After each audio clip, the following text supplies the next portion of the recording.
Bismillahirrahmanirrahim. Assalamualaikum warahmatullahi wabarakatuh. Selamat pagi anak-anak semuanya. Hari ini kita kembali melanjutkan materi yang sudah didapatkan kemarin ya. Masih di bab 1 yaitu tentang organisasi kehidupan. Kemarin kita sudah belajar tentang struktur organisasi kehidupan ya, dimulai dari yang terkecil ada sel, kemudian sel akan membentuk jaringan, jaringan membentuk organ, organ membentuk sistem organ, kemudian sistem organ akan berkumpul membentuk organisme ya. Nah, kemarin kita juga sudah belajar tentang sel ya, ada sel hewan, sel tumbuhan, sel eukariotik dan prokariotik. Sekarang kita lanjutkan materi untuk belajar tentang jaringan organ, sistem organ, dan organisme. Tujuan pembelajaran hari ini adalah melalui video pembelajaran dan diskusi, nanti peserta didik dapat menjelaskan apa yang dimaksud dengan jaringan dengan tepat. Yang kedua, peserta didik dapat menyebutkan contoh jaringan pada tumbuhan. Kemudian peserta didik juga harus dapat menyebutkan contoh jaringan pada hewan.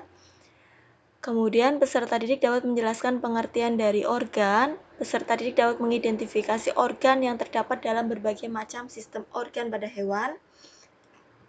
Kemudian yang terakhir, peserta didik dapat mengidentifikasi organ yang terdapat dalam berbagai macam sistem organ yang ada pada tumbuhan ya. Nah, di layar ini Ibu ada memiliki styrofoam ya, gabus ini ya. Kalian pasti sering mainan yang namanya gabus ini. Nah, gabus ini ketika kita pecahkan atau kita congkel-congkel ya dengan tangan kita, misalkan pasti ada butiran-butiran yang terpisah. Nah, di butiran-butiran yang kecil-kecil itu ini saling melekat dan akan membentuk suatu bentuk yang menjadi satu ya. Jadi di dalam gabus yang secuil ini, di sini di dalamnya ada butiran-butiran yang lebih kecil. Nah, diibaratkan di dalam jaringan ini adalah jaringannya ya. Kemudian butiran-butiran kecil yang bisa kalian pecahkan ini adalah sel.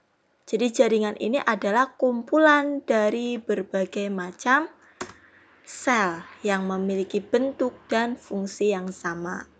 Nah, ini contoh jaringan yang ada pada tumbuhan. Ya. Jadi jaringan adalah kumpulan sel yang memiliki bentuk dan fungsi yang sama. Kita lanjutkan. Jaringan pada tumbuhan dibagi menjadi 5. Yang pertama adalah epidermis, yaitu melapisi permukaan akar, batang, dan daun tersusun rapat dan berfungsi untuk melindungi karena epidermis ini susunan yang terdapat di paling luar. Ya. Kemudian yang kedua adalah meristem. Meristem ini adalah jaringan yang selalu muda karena sel-selnya selalu membelah. Ini biasanya ada pada ujung yang berwarna hijau muda ya, pada ujung tanaman biasanya di paling atas itu kan ada yang paling muda ya, dengan warna hijau muda. Misalkan pada embrio, ujung akar, batang, ujung batang ya, dan kambium. Kemudian yang ketiga adalah jaringan pengangkut. Ini berfungsi untuk mengangkut, terdiri atas xilem dan phloem. Xilem ini berfungsi untuk mengangkut air dan garam mineral dari akar ke daun. Kalau phloem berfungsi untuk mengangkut hasil fotosintesis dari daun ke seluruh tubuh ya. Phloem depannya F, berarti fotosintesis, mengangkat hasil fotosintesis. Xilem ini nyilem di dalam, mengangkut air dan garam mineral.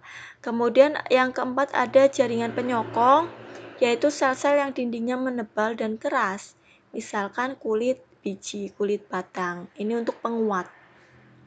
Kemudian yang kelima adalah jaringan parenkim, ini biasa disebut dengan jaringan isi. jaringan dasar yang terdapat di antara jaringan lainnya untuk menyimpan makanan. Pada daun parenkimnya yaitu jaringan palisade dan bunga karang yang mengandung klorofil. Nah, ini jaringan daun ya. Di paling atas tadi disebut sebagai jaringan epidermis karena letaknya paling luar, ini berfungsi untuk sebagai pelindung. Kemudian jaringan parenkimnya, jaringan isinya ada sel palisade dan juga ada bunga karang. Ini bunga karang yang atas palisade. Kemudian ini jaringan pengangkutnya yang terdiri dari dua, yaitu xilem dan phloem. Kemudian ada zat warna hijau daun yang ada di palisade dan bunga karang, ini kloroplasnya ya. Kemudian ada vena, ada lubang untuk pernafasan yang disebut dengan stomata, kemudian dilindungi lagi oleh epidermis bagian bawah. Ini jaringan pada batang. Seperti biasa, yang paling luar adalah epidermis sebagai jaringan pelindung. Jaringan pengangkutnya ada phloem dan xilem, ini selalu berdampingan ya. Kemudian ada isinya, ini M. pulur. Ada jaringan cambium gabus. Ya. Terus ada korteks. Jaringan pada akar ini hampir sama susunannya seperti jaringan pada batang. Ini ada dua batang dikotil dan monokotil, susunannya berbeda ya. Dikotil itu biasanya yang berkayu. Kalau monokotil itu tidak berkayu.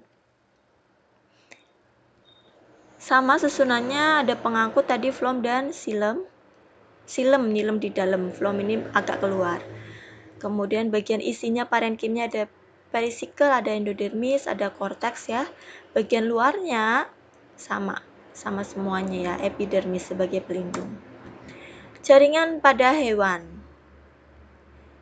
Ada epitel, ini kalau pada tumbuhan disebut epidermis, jaringan terluar. Yang kedua ada jaringan otot, otot itu adalah jaringan bukan organ ya. Yang ketiga adalah jaringan saraf, yang keempat adalah jaringan ikat, yang kelima adalah jaringan penyokong, penunjang. Nah, ini jaringan epitel, jaringan yang melapisi permukaan dalam dan luar tubuh atau organ. Bentuknya bermacam-macam, ada yang pipih, ada kubus, dan ada yang silindris. Jaringan epitel dan fungsinya, ini masing-masing memiliki fungsi yang berbeda dan letak yang berbeda. Ya, bentuknya karena bentuknya itu juga berbeda-beda. Ada epitel pipi selapis, ada epitel pipi berlapis, silindris berlapis banyak atau bersilia, ada epitel kubus berlapis banyak, ada transisional, dan ada epitel kelenjar yang ada di kelenjar juga. Jaringan otot ini dibagi menjadi 3 macam. Tersusun atas sel-sel otot yang lentur. Susunannya berbeda-beda ya. Yang pertama ada jaringan otot polos. Ini susunannya selnya itu polos. Ujungnya runcing ya. Dan dia tidak berlurik-lurik. Dia polos susunannya. Ini biasanya ada pada organ bagian dalam tubuh seperti lambung, usus ya. Yang disebut dengan jaringan otot polos. Kemudian ada jaringan otot jantung. Nah, ini berlurik-lurik, bercabang dan bentuknya silindris memanjang. Ini karena namanya jaringan otot jantung, maka letaknya ada di jantung. Yang ketiga ada jaringan otot lurik. Bentuknya hampir sama seperti otot jantung, namun dia tidak bercabang. Otot lurik ini adalah otot rangka daging ya, yang menempel pada rangka di bagian luar.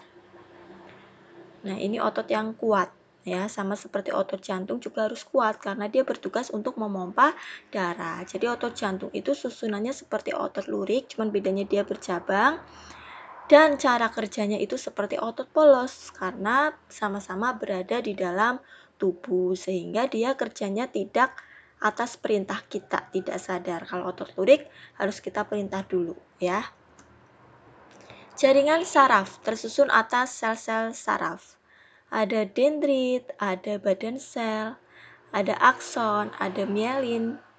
ya.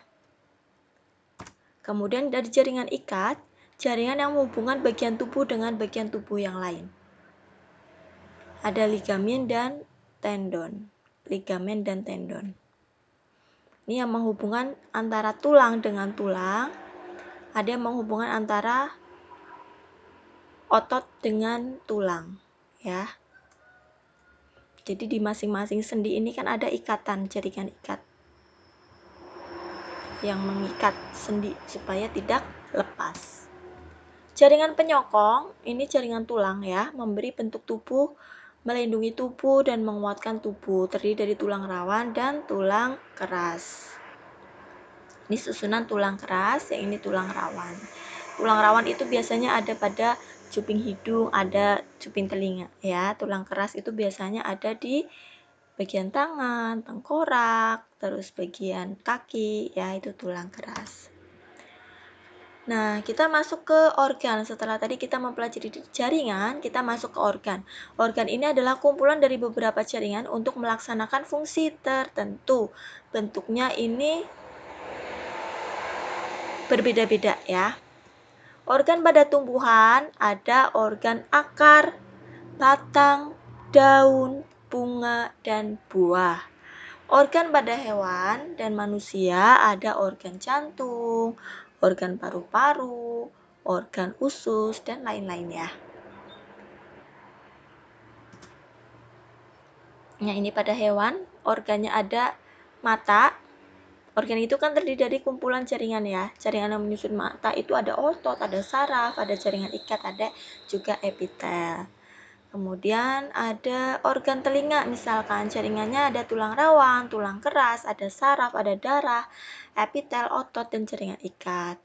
Kemudian ada usus, nama organ usus disusun dari jaringan otot, saraf, ikat, dan epitel.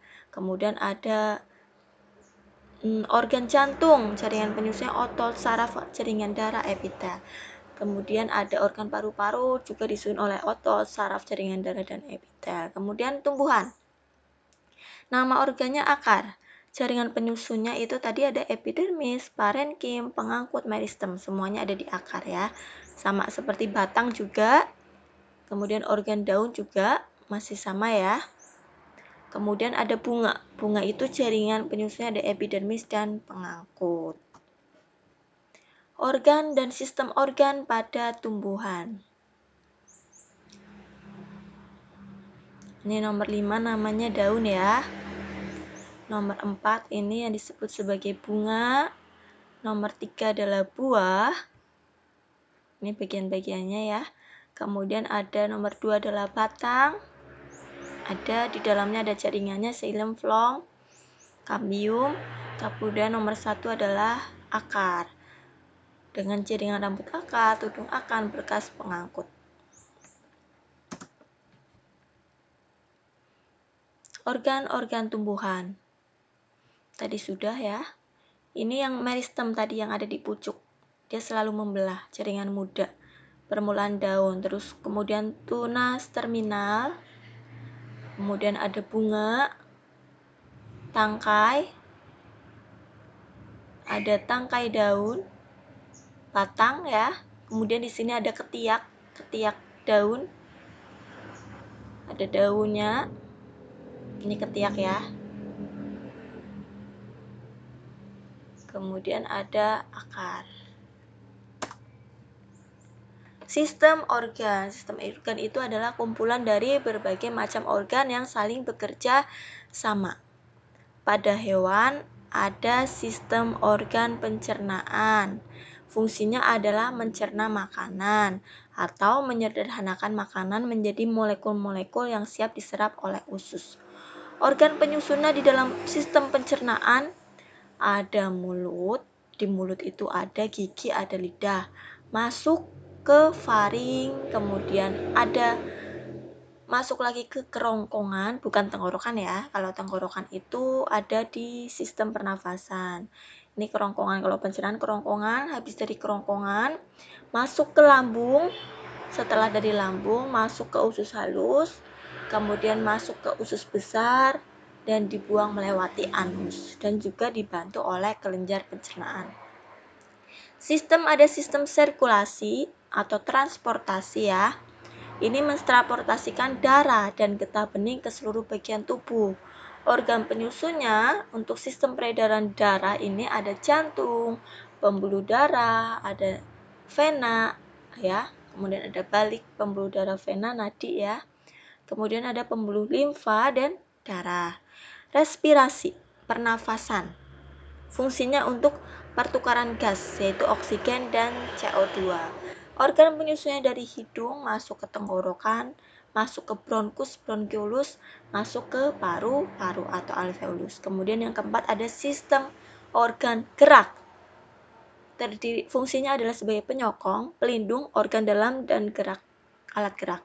Organ penyusunnya adalah tulang dan otot. Kemudian nomor 5 adalah ekskresi atau sistem organ pengeluaran. Fungsinya untuk pengeluaran sisa-sisa metabolisme dan menjaga keseimbangan lingkungannya. Ya, organ penyusunnya ada ginjal, ureter, kantong kemih, dan uretra. Kerjasama berbagai sistem organ untuk mendukung satu fungsi dalam tubuh. Tadi ya, ada sistem pernafasan, ada pencernaan, ini pernafasan, ada paru-parunya. Ini yang atas adalah sistem peredaran darah. Nah, ini nanti Ibu kasih materinya ya. Berbagai macam sistem pencernaan. Tadi sudah dijelaskan sedikit ya. Ini gambar lengkapnya. Kemudian ada sistem peredaran darah, ada jantung, ada pembuluh darah. Ada sistem pernafasan, tadi ada hidung, ada paru-paru, faring, laring, esofagus, trakea, paru-paru kanan, bronkus, diafragma. Sistem reproduksi, ada wanita dan ada laki-laki. Ya, ini bagian-bagiannya.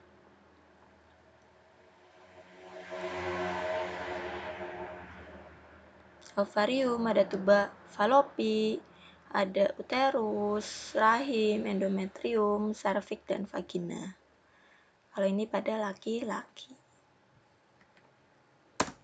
Sistem ekskresi pada manusia tadi ada paru-paru mengeluarkan karbon dioksida, ada hati ya, mengeluarkan racun, ada ginjal mengeluarkan sisa metabolisme berupa urin, kemudian ada kulit mengeluarkan keringat. Sistem gerak. Nah, ada tulang, ada otot ya, dan ada sendi.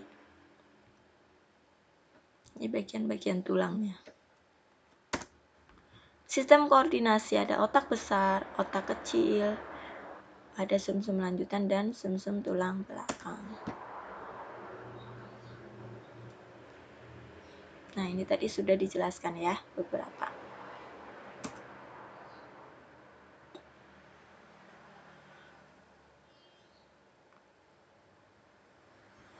Kemudian pada tumbuhan sama, ada sistem pernafasan, nama organnya ada yang berfungsi untuk pernafasan dari daun, ada batang di lentisel, dan ada akar. Fungsinya untuk menghirup oksigen sehingga diperoleh energi. Sistem pengangkutan itu juga karena ini dari jaringan floem sama silem ya, ada di semuanya yaitu daun, batang, dan akar, mengedarkan zat makanan ke seluruh tubuh. Ada sistem transpirasi penguapan, nama organ penyusunnya adalah daun dengan stomata, mengeluarkan uap air yang berlebihan. Kemudian ada sistem gerak, ada akar, batang, dan daun, merespons rangsang dari luar fungsinya. Nah, sekarang organisme. Organisme itu adalah kumpulan dari berbagai macam sistem organ yang saling bekerja sama. Ini ada monyet ya, ini namanya organisme. Manusia itu juga organisme atau individu. Ikan sendirian ini juga organisme. Ada pohon nangka, ini juga organisme. Jadi seluruh bagian tubuh kita yang sudah bisa bekerja ya, bisa digunakan, terdiri dari kumpulan sistem organ, itu namanya organisme. Kalau ada satu yang ketinggalan sistem organnya, ada yang nggak ada, pasti kita tidak bisa lagi disebut sebagai organisme, tidak bisa hidup ya. Misalkan kita nggak punya sistem pernafasan, Apakah kita masih bisa hidup walaupun kita punya otak, punya sistem koordinasi, punya sistem reproduksi? Pasti tidak bisa hidup, karena semua sistem itu akan saling bekerja sama. Ya, sampai sini sudah paham ya? Jika ada pertanyaan nanti bisa ditanyakan lewat WhatsApp group atau lewat Google Classroom. Dan nanti ada tugas yang harus kalian kerjakan melalui Google Classroom. Ya, Ibu akhiri. Wassalamualaikum warahmatullahi wabarakatuh.